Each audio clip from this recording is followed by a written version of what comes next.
It's Roger once again, Mud Fossil University. Previously, we had a channel. Well, I had a channel, Mud Fossils, Mud Space Fossils, and it was on YouTube. And we abandoned that several years ago, a couple of years ago. Now this goes back. So here's what I'm going to do.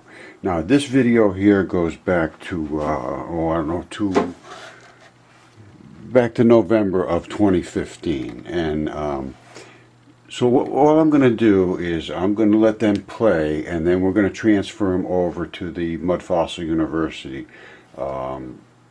site. And I will be doing this with a bunch of them, crystals and all kinds of things that I did long ago, and then now that we're on the university site, nobody sees them anymore. So we're just going to go right into this, and I will make comments as I go along, because things have changed.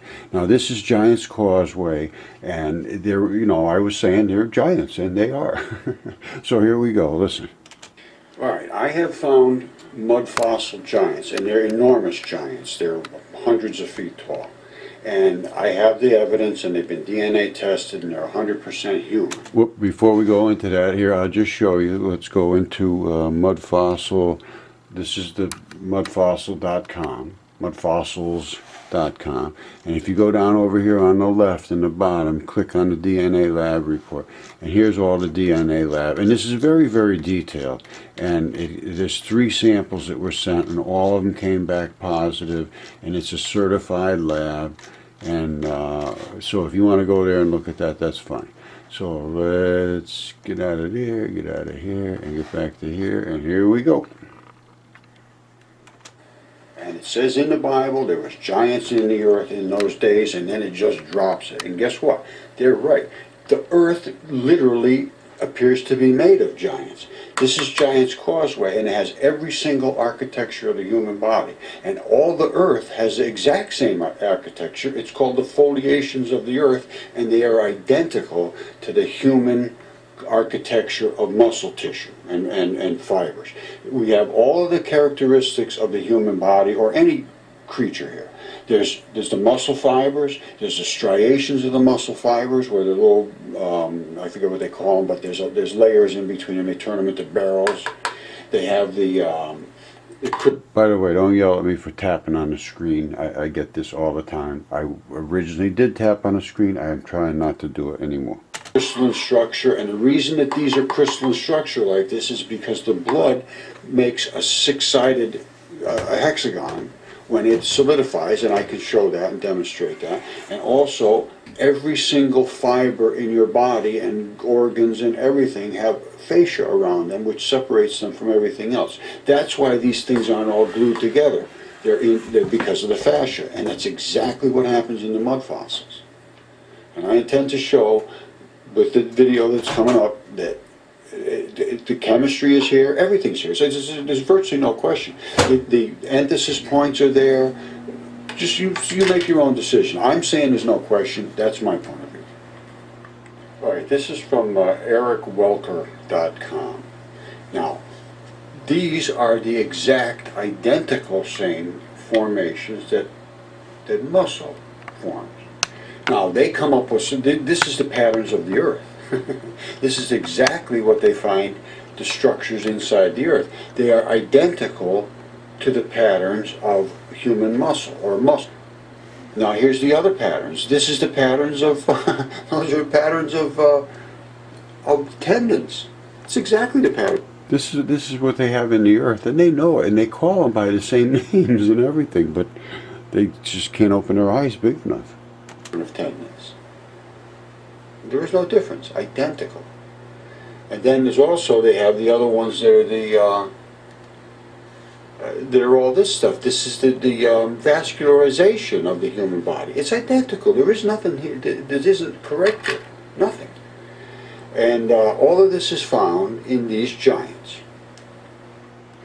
Now this is from innerbody.com. You can go in and study up all on the human body and all organic structures, but this is totally identical. Not even, I mean, it's identical to the structures that are in all of these giant creatures that we're finding around the world. And Giants Causeway has these in gigantic quantities. You look at it closely, I mean, you can't miss it. There's nothing to miss here. And this is all chemically testable because we can find the areas where there's blood supplies. Because the blood has to supply every single organ and every single cell in your entire body. So there's no question that we can find the areas that are supplying these bloods. They are there, they're going to be there, there's absolutely no question. Alright, these are the little beads that you'll see running through the muscle fibers. That's why they're separated, because that's how they pinch. Okay, this is an article from a place called dev.biologist.org. Now, this is about tendon enthesis points, which are the emplacement, the anchors that anchor the tendons into the bones and so forth. And so, in other words, that's what pulls on. Now, it has to anchor solidly. So what it does is it creates a stem and a ball. And they go through all this in here. If you want to read this, it's fine. But it comes from this research, which is right here. Now, and this is the same place, dev.biologist. And here's the formation. There's the tendon strap. Here's the tendon ball. And here's as this begins to start. Now, as it starts to grow, you see this mineral starts to form in here. That's the spiky little plagioclases. And as it grows, it makes them spiky looking. And you saw that little plagy looking spikes all over them. And these start to stretch out. The blood cells that are out here, because it turns into like 4 or 5 different transitional between the actual enthesis point, you see, and there's expressing cells and so forth in here. Anyway, it's understood now. It is not well understood, I don't think, but these guys are as close to understanding as anybody that I've seen. And that's the strap. All of this stuff starts to happen. It's a program. It knows, the body knows how to make that thing stick inside the bone, and it does it with all these spikes. And that is exactly what happens. All these spiky things happen, and of course there's a little transitional goo between that and the tissue, so that it's not like jabbing you with knives inside of you, and that's just how it works. All right, this is a tendon assembly that is partially burnt up, and it burnt off the volatile stuff that was in the strap. This is a strap, and it runs right down to a tendon emplacement, and that right there, that ball, is the... All right, I want to stop it right here and just point something out. This is actually a meteorite, and you'll see, I did another one about it. I have it here actually, hold on.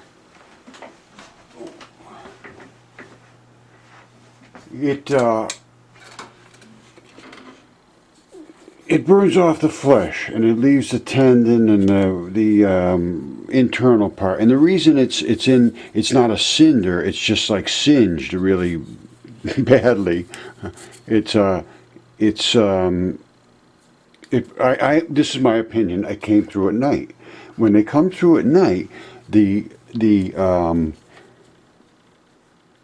sunlight is not there to burn it up, and that's because when it hits the ionosphere, if there's sunlight between the two of them, it cooks things, and they just burn right up.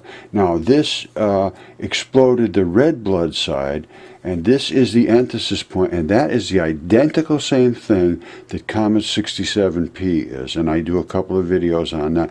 Identical.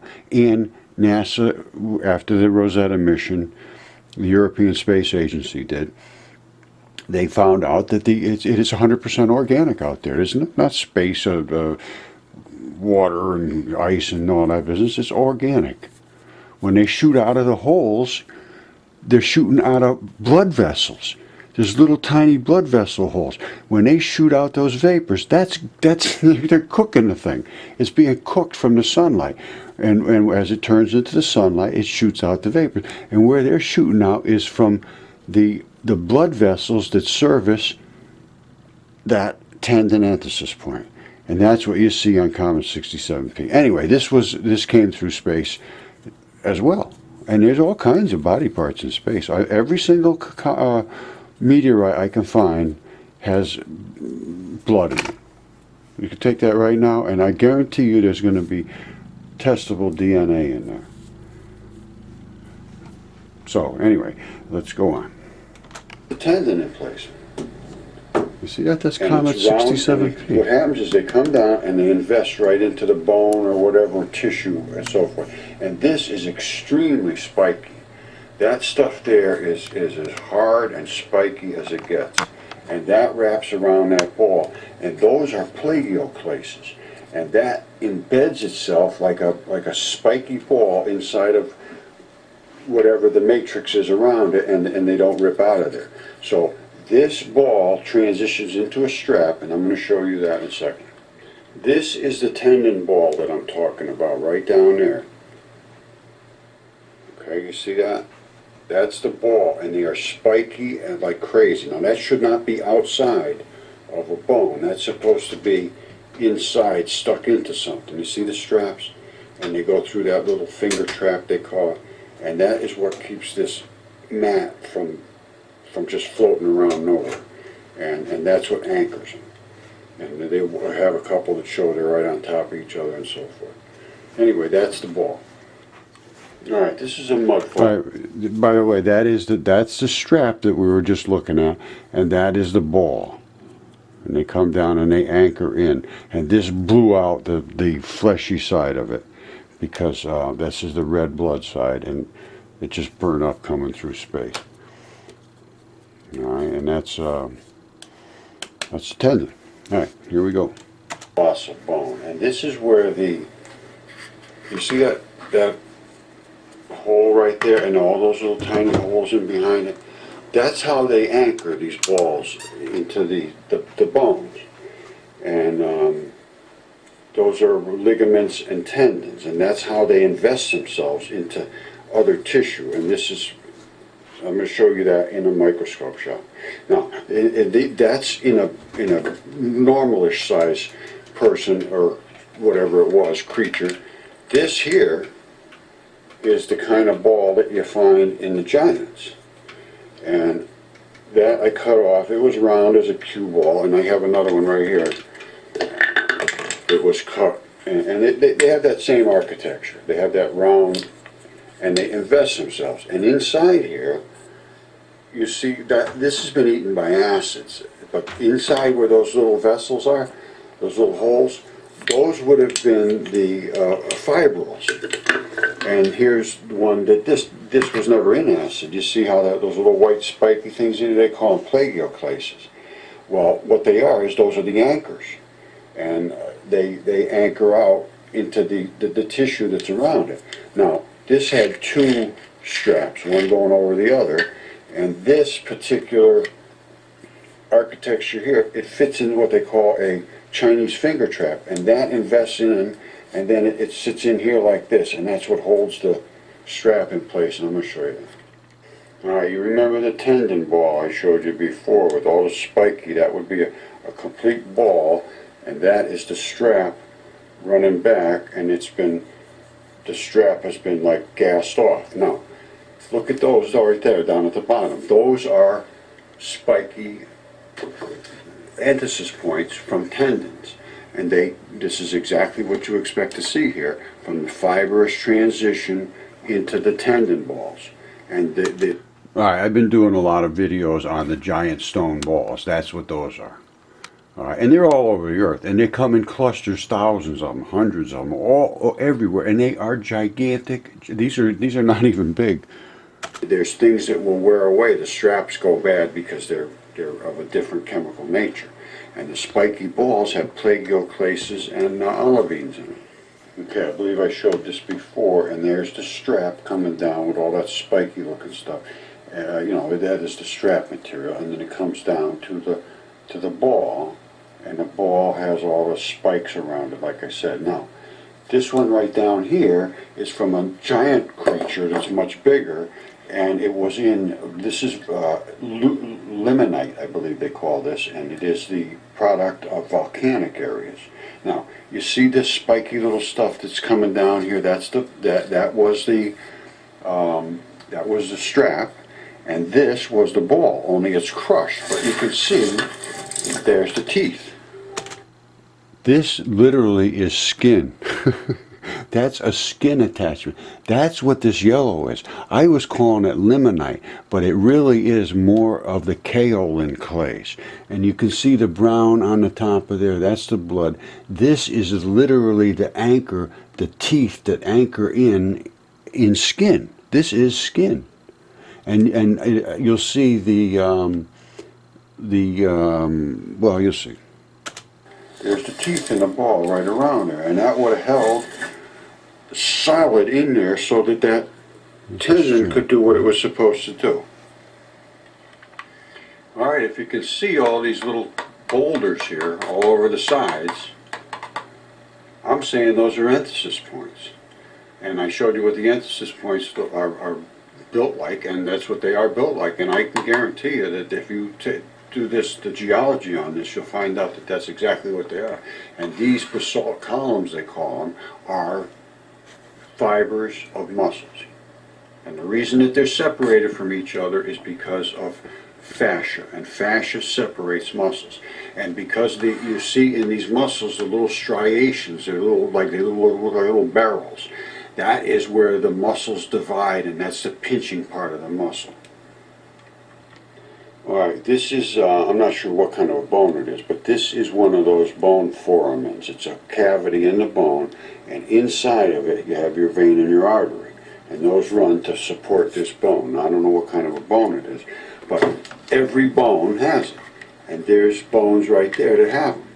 Now, there should be little holes in there. Inside that bone, you should see two other holes that are the vein and the artery supply, or it could be a nerve. But these are what causes this. Now, you see those little cracks and things in there? All those little cracks are that's the covering, this stuff here. It's the fascia and any kind of sheathing that's over in the skin. Now, it's the same as this stuff. This is on a lung.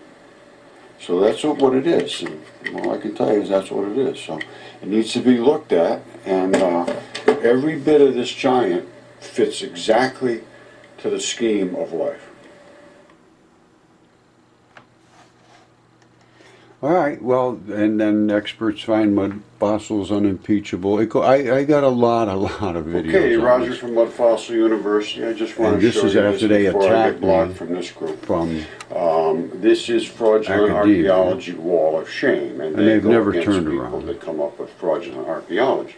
Now, they allowed me to come in here, and I have to admit, I was very surprised that I was allowed to get in here, first of all.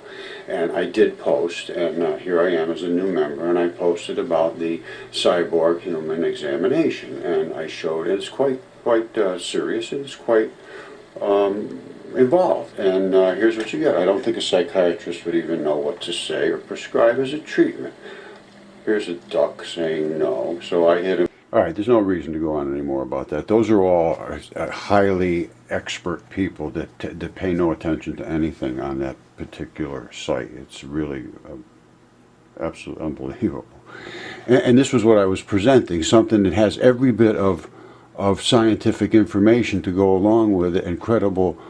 And they just say, oh, it's impossible, it's ridiculous. And this is the foot, and it has the springs built into it, and that's the heel with the strap that I showed in the beginning. So this is what I've been up against since day one. You see, there's the heel with the strap.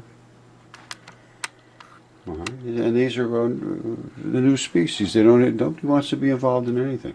So I'm going to keep doing these videos that I did long ago, because now we're finding the new discoveries are absolutely over the edge.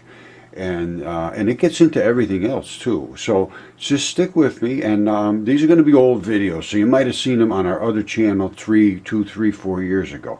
But now they're going to be made into new ones, and I'm going to be running my mouth off about them as I go along. But I've got to be honest with you, there wasn't too many errors in that I can see. I don't think I saw anything that I was wrong about back then that I could put my finger on. Now, I'm going to do another one likely today about I'm going to call it life, the cradle of crystallization.